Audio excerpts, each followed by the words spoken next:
We are very happy to have here Cany from Sakula Architects, who actually the office focuses on circular economy and co-production.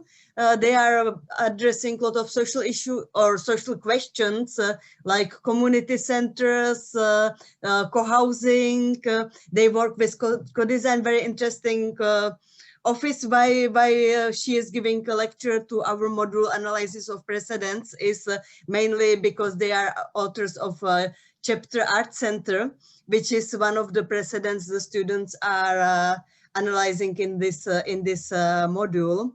So there is just to repeat, because some people are still joining, unless you don't mind, and this lecture is being recorded and will be put online, but unless you don't mind and your connection allows, please put your camera on or put a photograph of yourself so the speaker can see your faces, and in the same time please mute your microphone until we start the discussion. Okay, thank you. Cany, the stage is yours, and thank you very much for accepting the invitation. Okay, I can share my screen now, hopefully. Yeah, you should be able to share your screen. Okay, great, thank you.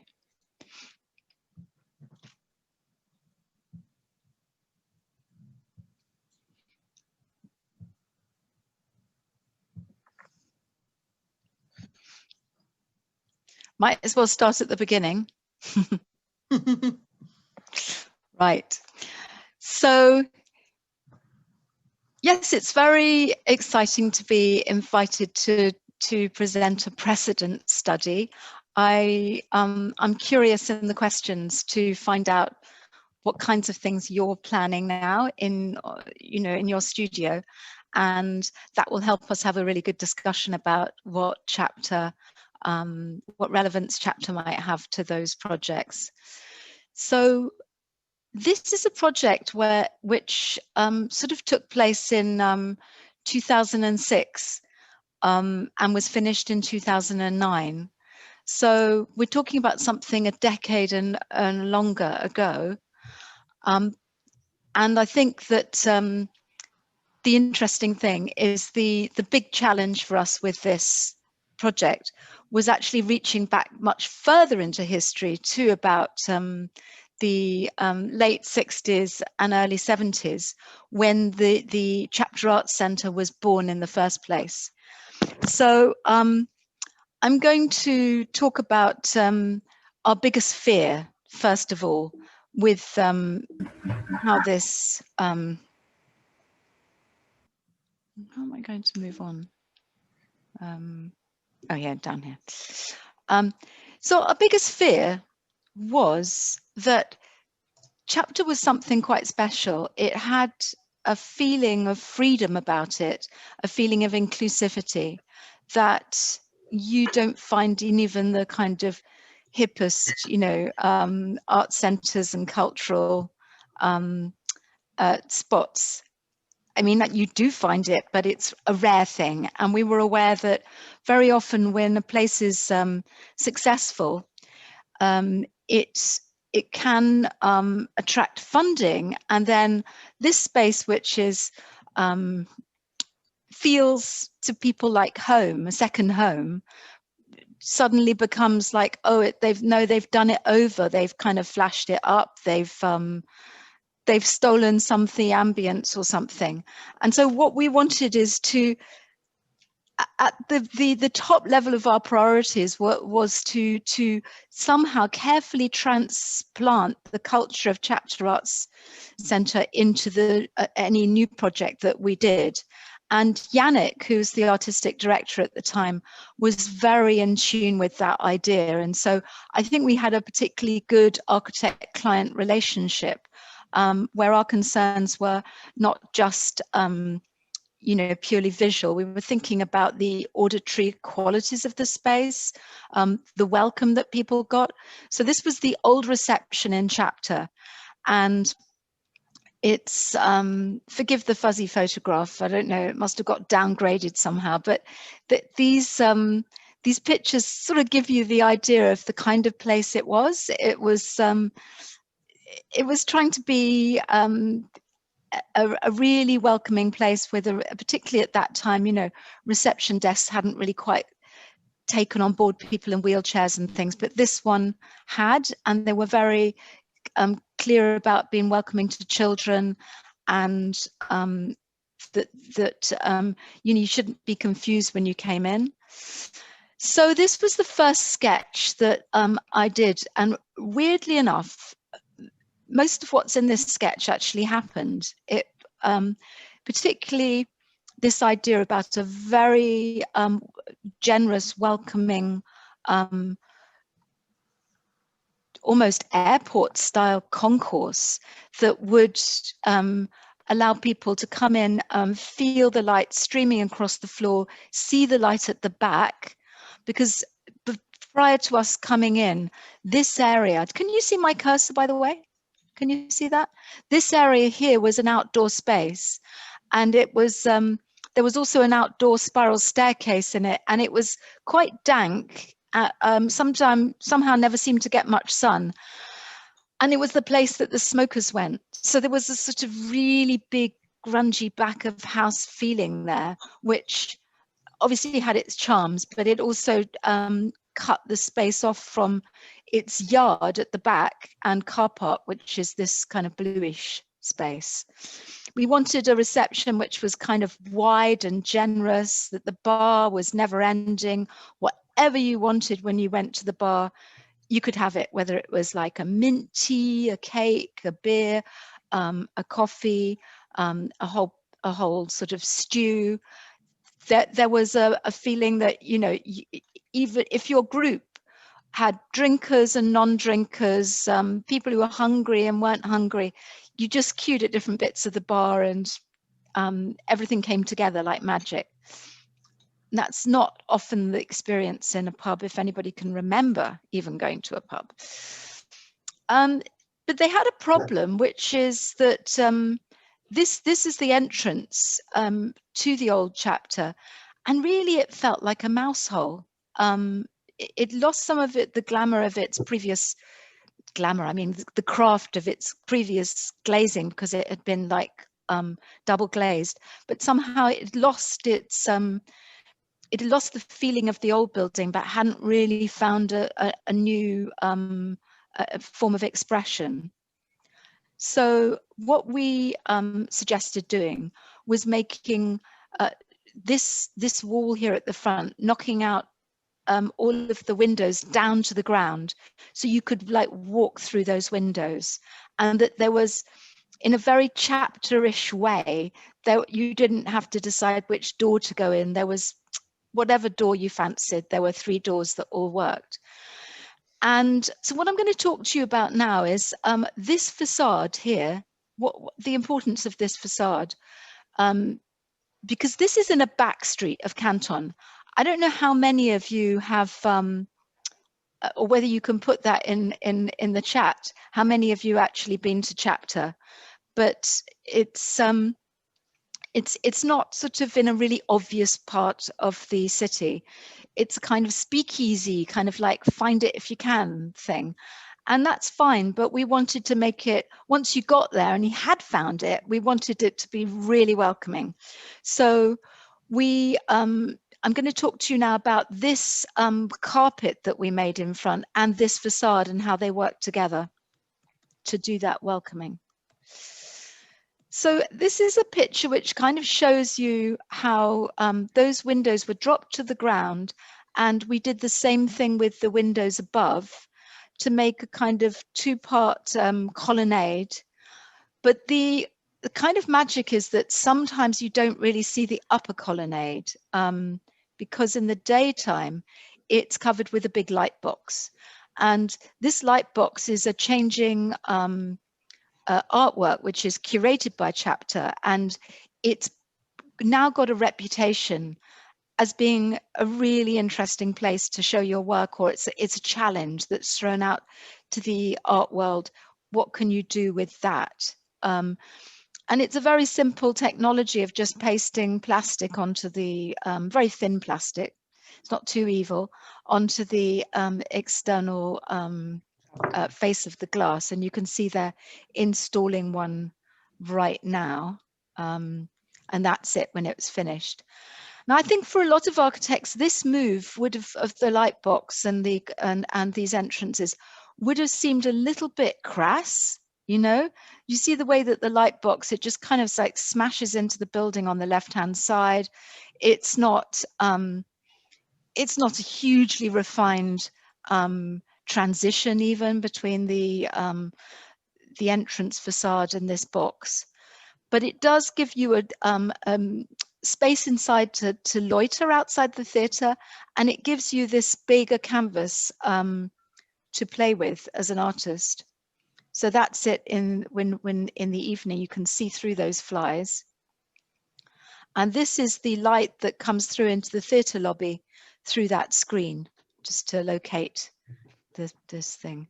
And that's all sorts of lighting effects happen, because I don't know if you can see that light box has got a kind of scribble on it, and that's the artwork. But in fact, it's like looking through a kind of lake or pond. You see the weed on the surface, you see something a bit underneath it, funny lighting effects from the sky or from shadows from trees. It has a kind of naturalistic quality. And this is an artwork you'll see again that got repeated for COVID at the back, by a famous guy whose name I knew I was going to forget everybody's name, so I'm not going to worry about it. But here you can see that they're installing it. And I love this one. I think a lot of people love this one. It's because it's playing with that idea of the architecture of the building, and it's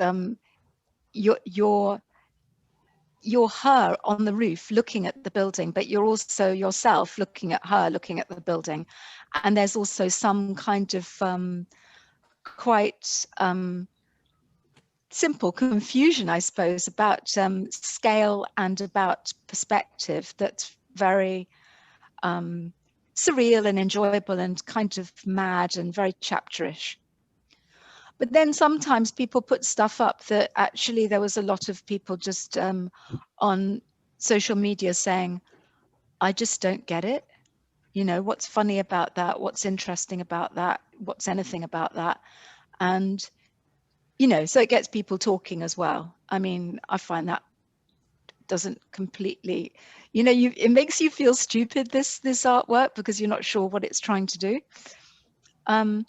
Here's another one that plays with architecture, kind of a Star Wars view of New York, looking a plunging view, and that's also kind of wonderful, because it makes the facade look as if it's like little red legs holding up this drone shot. And then, you know, sometimes it gets more naturalistic, and somebody took this on Instagram with the sunflowers in the front, and that's a very joyful artwork of seeds and birth and chapter doing its stuff. Very good place to take selfies as well. It's quite a good place to launch, you know, political campaigns, because everybody recognizes it.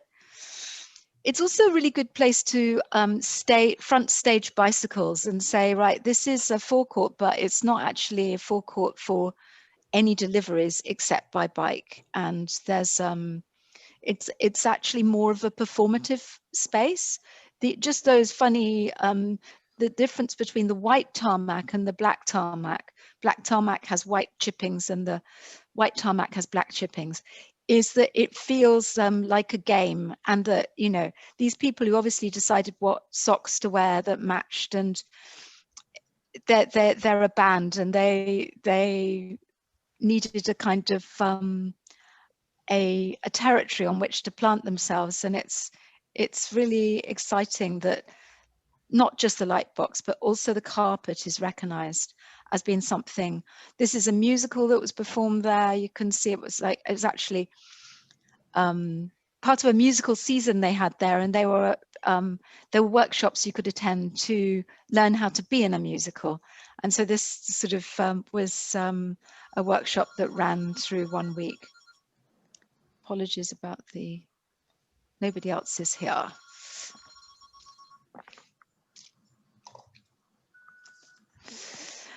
So it's also a place, okay, you can wheel some, can you see the bicycles all front stage there? So you get to sort of cycle right up to the door. It's not some bike stands around the back. This, these caravans here and other things that have happened there, they by virtue of being on the carpet, they become icons of a certain kind, and it makes you curious about what might come out of them, or like how you should walk around them, and the connection with the artwork above. It's another layering to the space and to the artwork.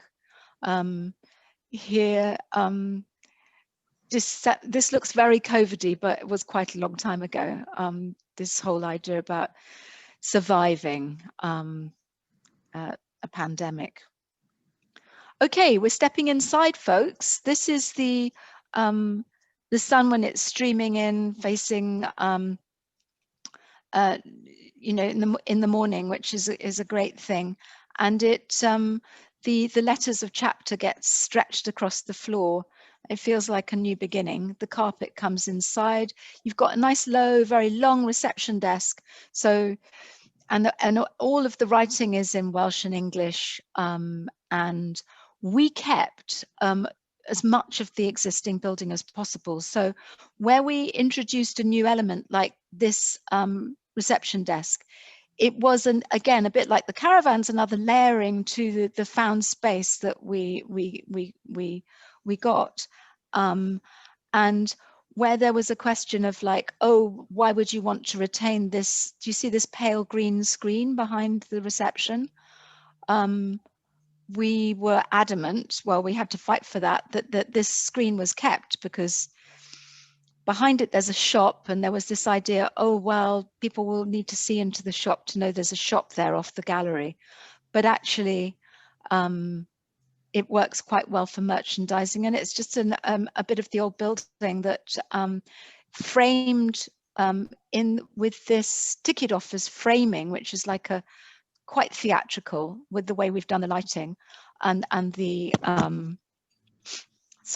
and the lettering. It becomes like a stage set back there, as does the information about what's going on that day, which is put up on a little pin board thing here in white letters like a cinema. Don't know if that still happens. I haven't been back for a tiny bit. So and as you're coming down the staircase, you know, you see this even more frontally, and you see out to the street again. So I'm just dwelling on this a little bit, because I think that the graphics, the furniture, the tiling that we kept, which is this brown glazed tiling up to dado level, we designed this shelf at the back of the reception for leaflets and things. It's playing with this idea of old school, but also old school, which is has got some sort of new arty occupants. And so it was always this thing of the backdrop, our insertions, but also making space for future play, future interpretations of the space. So now you can see, like, you're looking past the reception area into the cafe proper, with these where we took doors down to the floor where there were doors, and where there weren't, we added to this glazing. We found things to match the glazed brick. We even did it for we didn't need to do it actually for this fireplace. No, that's in the very end of the bar, but we kept all the tiles, even if damaged. So here's that bar I was talking about, which has space to tuck your feet under if you're in a wheelchair. It's got cakes on the counter. It's got all the food offer up on blackboards and things. And this is the bar area. This little kind of bite out at the end is for so that you can push yourself right in with the wheelchair. The floor is a kind of oak strip floor that's made from offcuts of oak.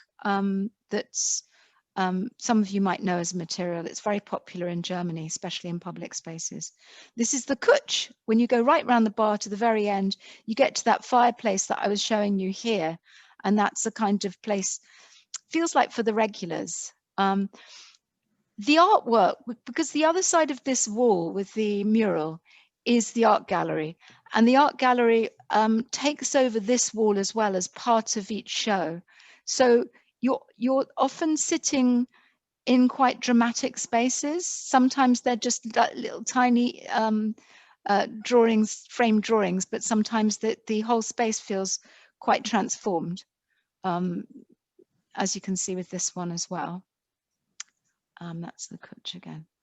And we worked with somebody called Angela Giddon, who actually sourced lots of old furniture, and some of it got recovered, some of it didn't. And that gave this place a found quality, which was in tune with its original sort of scruffiness, I suppose. But it's enjoyable to see these perspectives, not just like straight through the space, but also these diagonals that you get, particularly when you get them from above. This is a typical kind of shot of people sitting there. You see here, you've just got some little frame pictures, so it feels quite white and bright. There's I suppose just going back to that thing of Chapter wanting to be open. Chapter really is open, except now it's a little bit constrained, but from first thing in the morning to very late at night.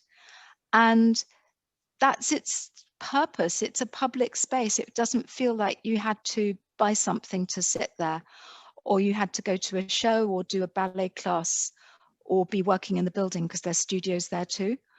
It's just a really democratic and a friendly and family-friendly place.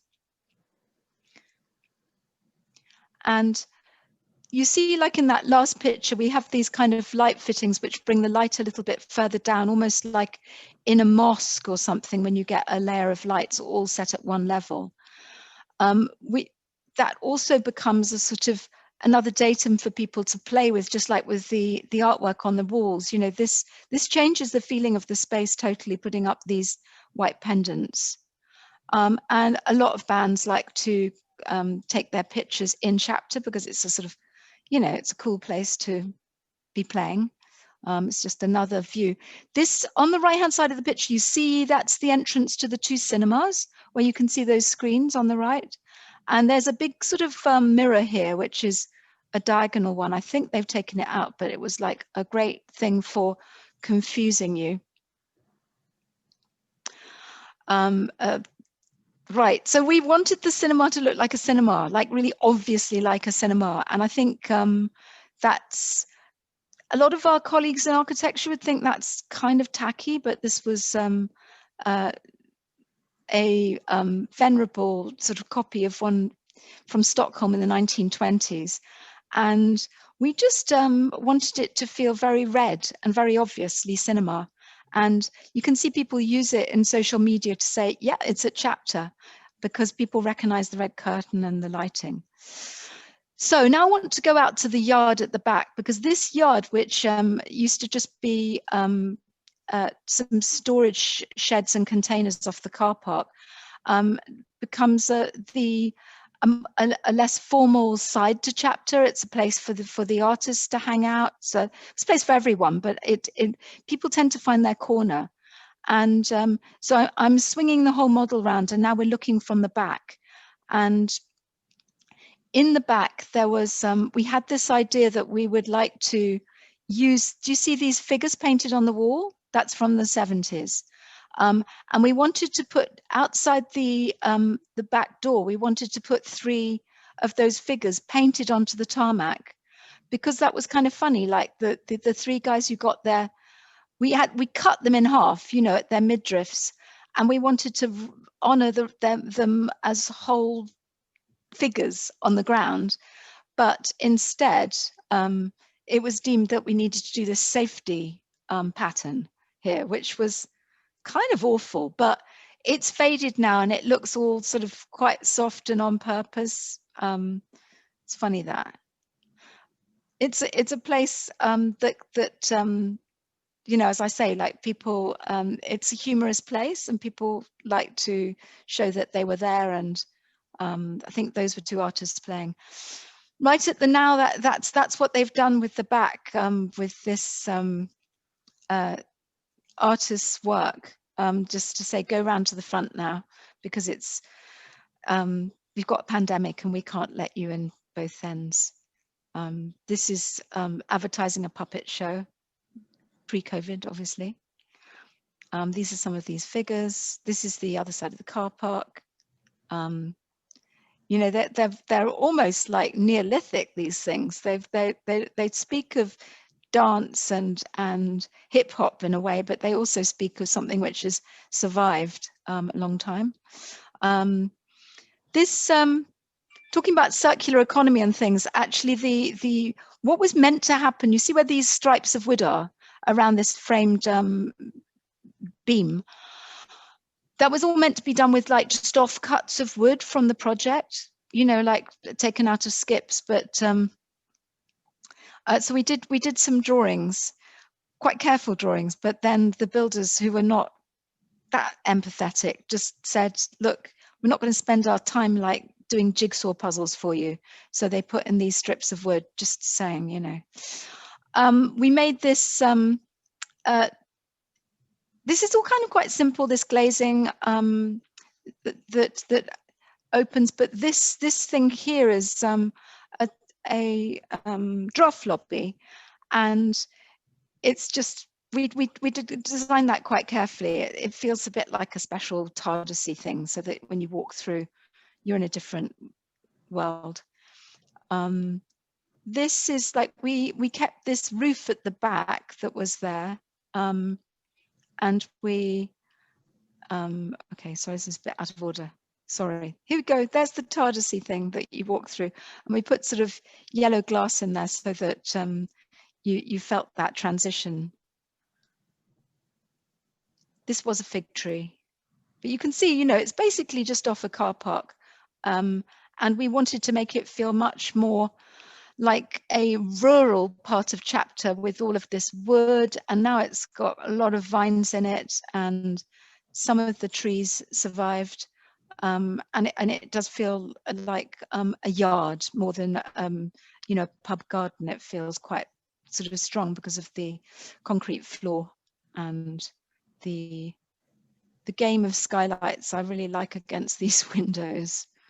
And my last slide is just, you know, something pretty obvious that all of you will have read about and studied, but you know, you need to say this like a prayer at the end of a talk about reusing an old building, because it's so important now that we don't dismiss anything from however unfashionable, or oh, hey, the floor to ceiling heights don't work or something like that. We need to be inventive. We need to use old buildings, and they will give back so much if we do. So I'm going to stop sharing now. Thank you, Cany. That was excellent. I really liked the ending. I am very much with you on this. Thank you so much. I will invite everybody for questions, but I will actually take the opportunity to take the first question. So if I may ask, could you tell us more how was the co-production together with the client, and where was the community involved, or how was the interaction? Yes, so we made models and took them down there so people could see what we were talking about with the remodeling, with opening up that courtyard and making an interior space. We worked very closely with, I suppose, the immediate community around the building. So people who were working for Chapter, people who rented studio space from them. There's also sort of BBC Wales who had studios, and other people who were just in the same block, not actually the same building. So we had all those people's emails, and we could invite them to evenings for us to share the progress on the work, I mean the design work, and have chats.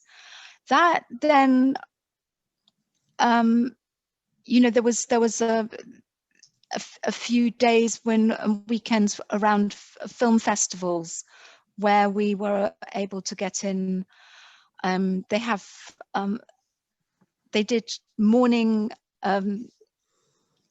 film shows in different languages, so that was really an easy way to connect with people from different diverse communities. Chinese mornings, they had like Arabic, lots of different things.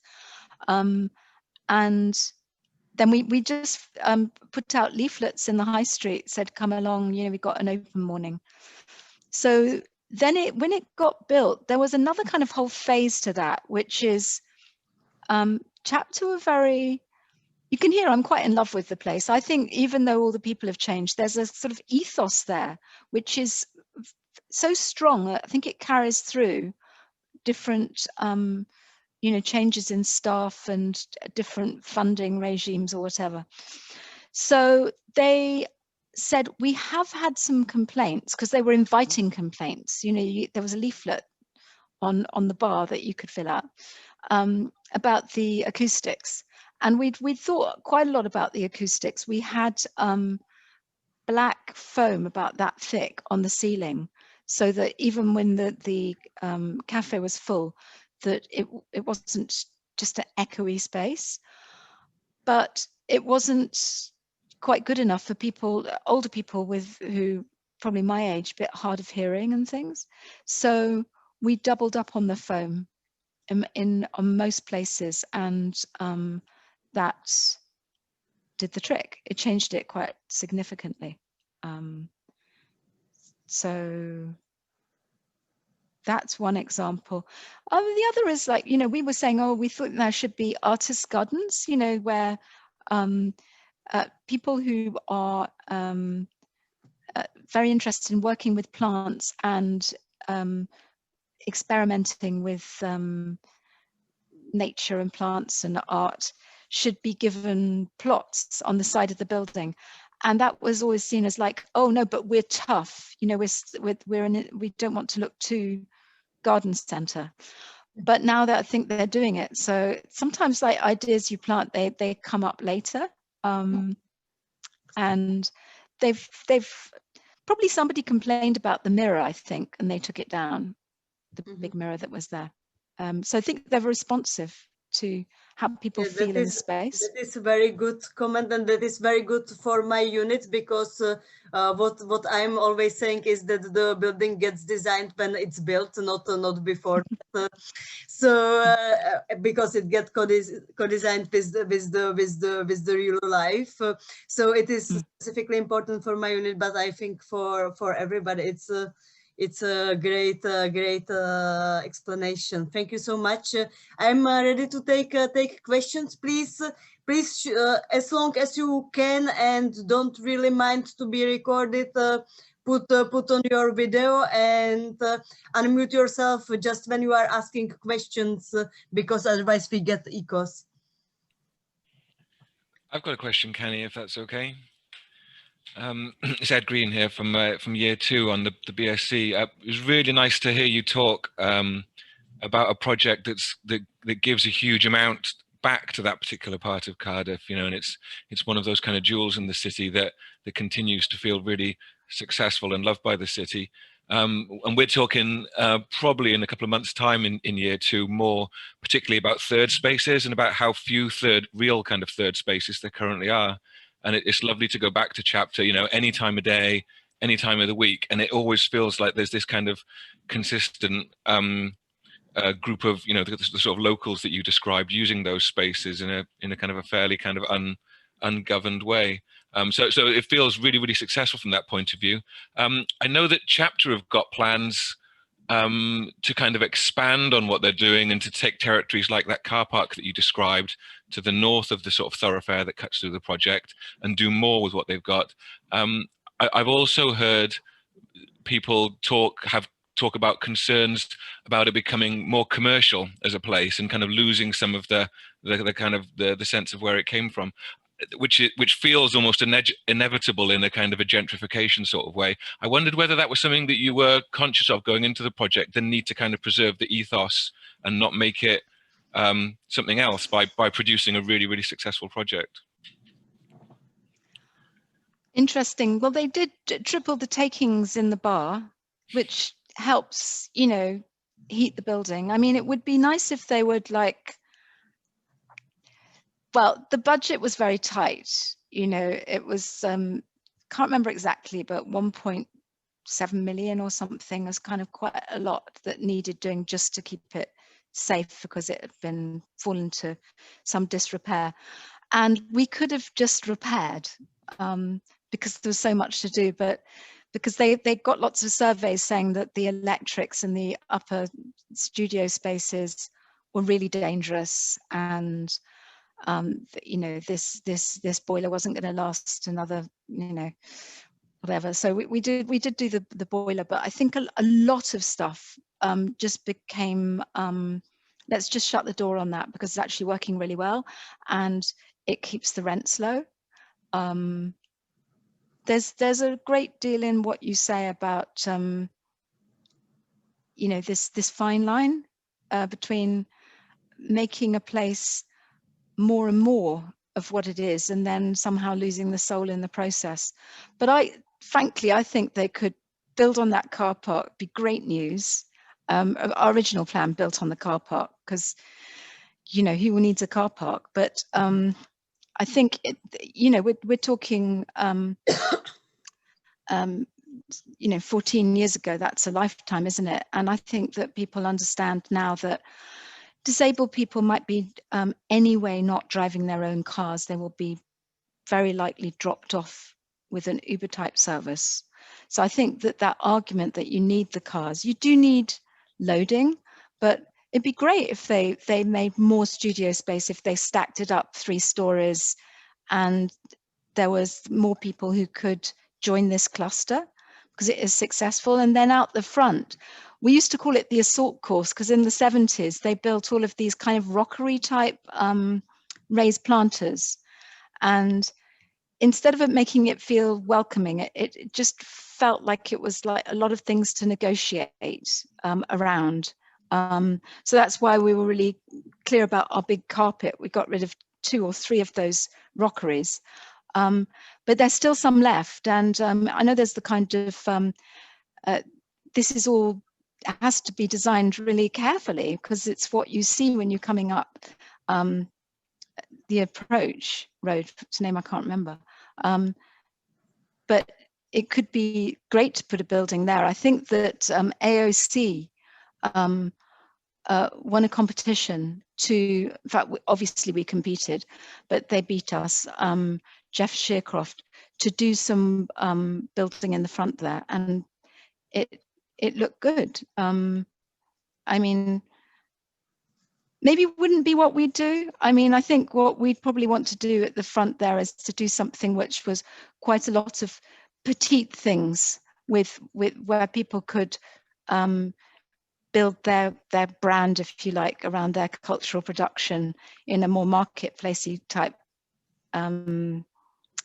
feel. So it wasn't another shed, because it sort of feels as if Chapter, the main school building, is like the mother hen, and then it's quite nice at the front to have some volumes which are subservient maybe to that, but still quite excitable, like little chicks or something. I mean, is this unit taking Chapter or it's taking another place? This is, I'm sorry for the confusion. It is, the lecture is for my module, but I invited colleagues. So also the second year joined because it's a very interesting case study for their work. So it is from year 2 bachelor program, and we are a Masters of Architectural Design So we are postgraduate program, and this is module called analysis of precedents. But the second year has a studio that also relates. So I was asked whether the students could join as well. No, that's great. Sorry, I just wondering what the next design project was. Are you doing a cultural space, Ed, in your unit? Yeah, so what second year is about 140 students, and what we do is we break down into maybe 6 studios, and each studio takes a different public building type. But certainly within a couple of those public building typologies, third space is a really kind of current theme, but also kind of ways of connecting with the city, you know, and the way that Chapter has, as you described it, a kind of a public door, and then a more of a kind of a neighborhood front door, which is, you know, for the artists and for the community, and has that kind of thoroughfare internally connecting them. That feels really relevant. And I think, you know, the scale of Chapter and the fact that you were engaging with a, you know, an existing building with a specific character and an existing organization with a really particular character, those all feel like really relevant things for the year 2 guys to be talking about and thinking about. The other thing that I did wonder about, just kind of hogging you up and being a little bit greedy, was I'm guessing that with an organization like Chapter, there's always this sense that what you're doing is kind of in a continuum, and, you know, as you say, kind of 10 years on, they're thinking about what's next. Did that change the way that you approached it as a design project, or did you just try to kind of describe it as a moment in time? Well, I think we had like a 6-phase program for Chapter. You know, we were thinking with them about a master plan for not just even that plot of land, but, you know, further into the neighborhood. So yeah, I think it's always important to think forward as well as back. Can I ask, for your third space, have you got as a big precedent, this is a plug from all the people who are involved, because it was a lot of people, have you got as a precedent the caravanserai? No, not specifically. Because it was a very brave third space that was built between 2010, was demolished in 2015, but it was like a self-built city, as it were, bit of the city that was off-grid and was explicitly about third space, like how you could make an outdoor living room in the city, and how you could get people to come for one reason and stay for another, and how different people who got involved in the project found they needed different things. And so have you, if you just go to, if you're interested, caravanserai.org.uk, and there's a film about it that's just a few minutes long, and there's the ambition of it is there, as well as the pilot project in Canning Town.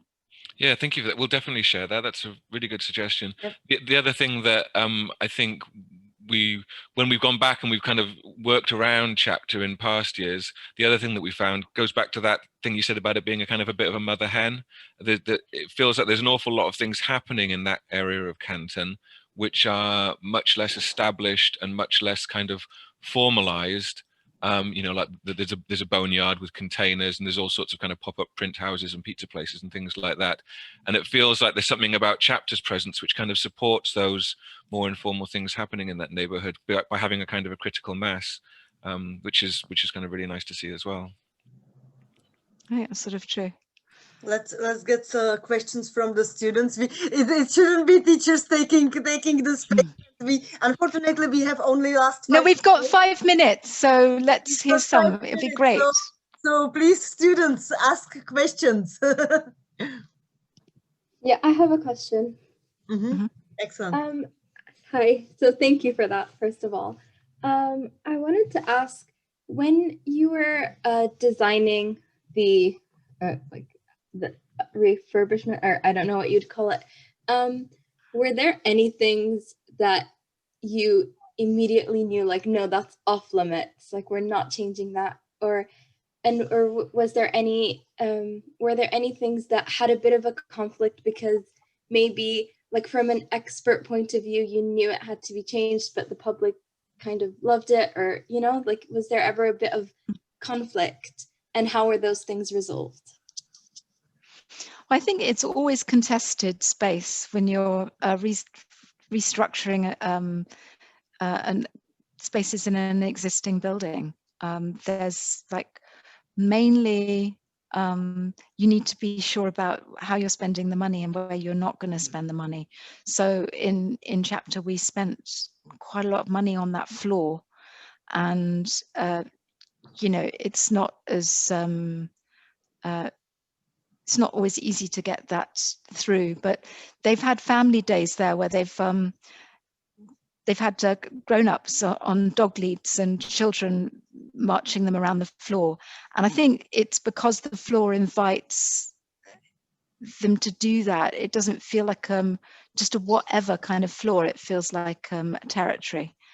I think we spent quite a lot of money on lighting as well.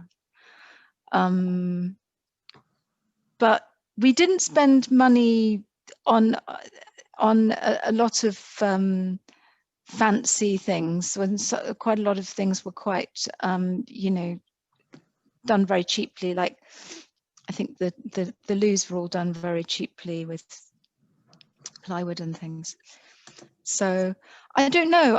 It's maybe a bit too long ago, but I mean, I know that we did like the chocolatey tiles a lot, and some people really didn't.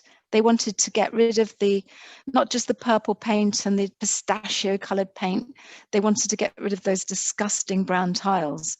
And we thought they had so much depth and they were really delicious. So we couldn't quite, you know, we had to try and put ourselves in their shoes to see that they weren't. So we had to persuade, we had to say, look, you think that they're ugly, but when you see it with a lot of white paint, they'll suddenly start looking quite venerable and quite delicious. So you have to argue your corner. Okay, thank you so much. I'm afraid we will have to close because we have another lecture in 5 minutes. And okay, everybody is kindly invited. Next lecture is Juan Dominiquez from Greener Grange Town from Arup. And thank you so much, Cany. It was so interesting. And now I will look at chapter different way because I actually live quite nearby. So it is my spot as well. So thank you so much. Was really lovely, and hope to see you again. Thank you. Okay, I hope you will go to chapter and